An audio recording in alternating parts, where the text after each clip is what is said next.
Good day, I am Peter Rony and I live in Blacksburg, Virginia. The title of this YouTube video is a question. How did I write Bugbooks 1 and 2?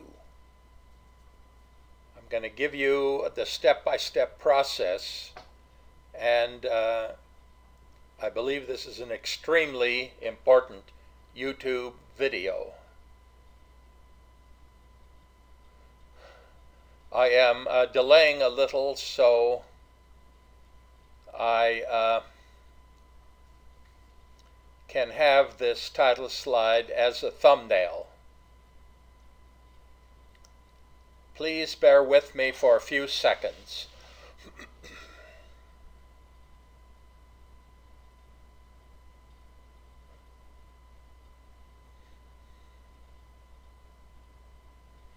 Okay, I've done enough stalling. Where did I write these bug books and when? I wrote the bug books in my home office at 1419 Crestview Drive, Blacksburg, Virginia 24060. And I wrote them during summer 1974. First step was to gather necessary supplies and equipment, which consisted of a solderless breadboard, a bunch of 7400 series chips, some pre-stripped number 24 wires, a pair of pliers, small screwdriver, and either the AC powered DigiDesigner, which I used early in 74, or Larson's battery powered outboard.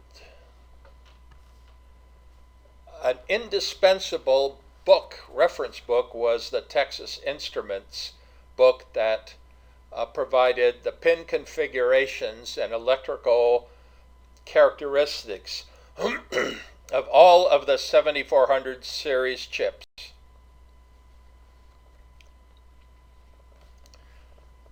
Now I had the supplies and equipment in Unit 1 or Experiment 1 in Introductory Digital Electronics.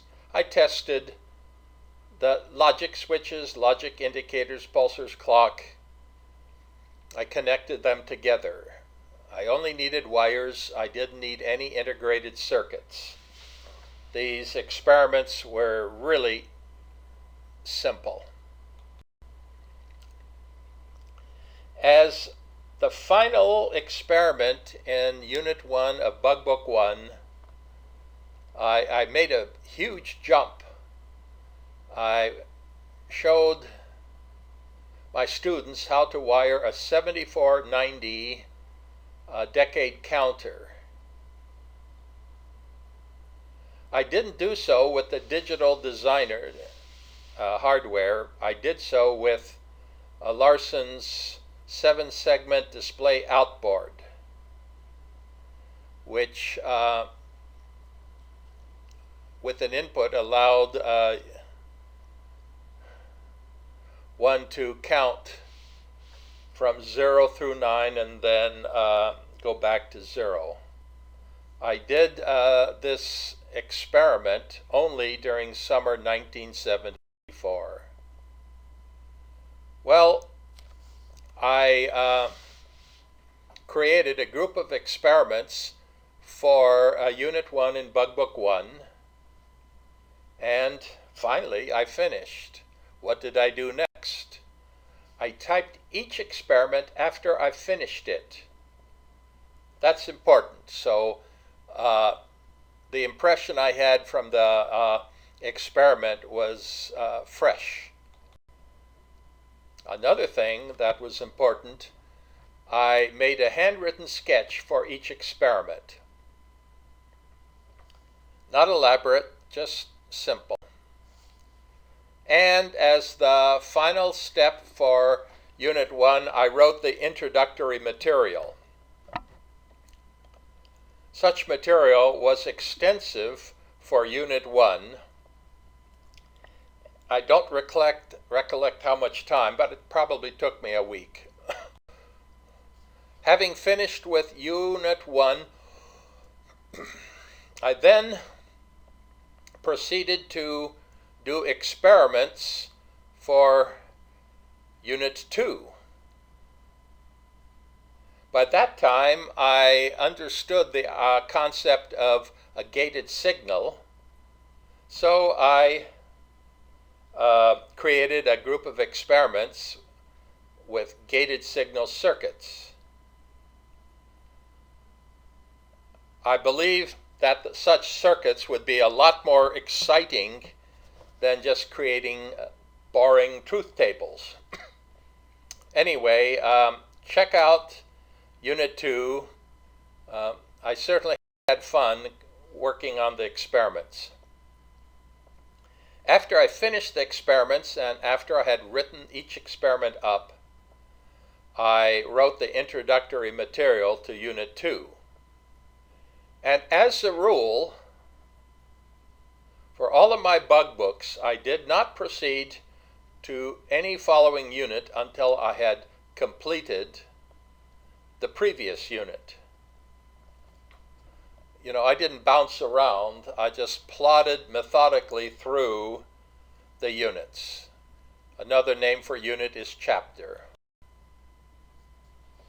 I won't bore you with repeated details, but this is what I did for the remaining units in Bugbooks 1 and 2. I did all of this writing during June and July and perhaps a week or two in August 1974.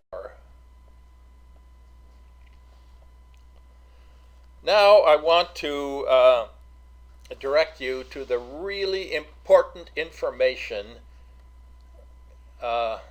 conclusions in this YouTube video. It was impossible for David Larson to have contributed anything to Bugbooks 1 and 2. The same statement goes for Bugbooks 3, 5, and 6. He never visited my home office, he never really exhibited much curiosity, and he never saw my typewritten pages until after the typewritten books were published. And yet he has the nerve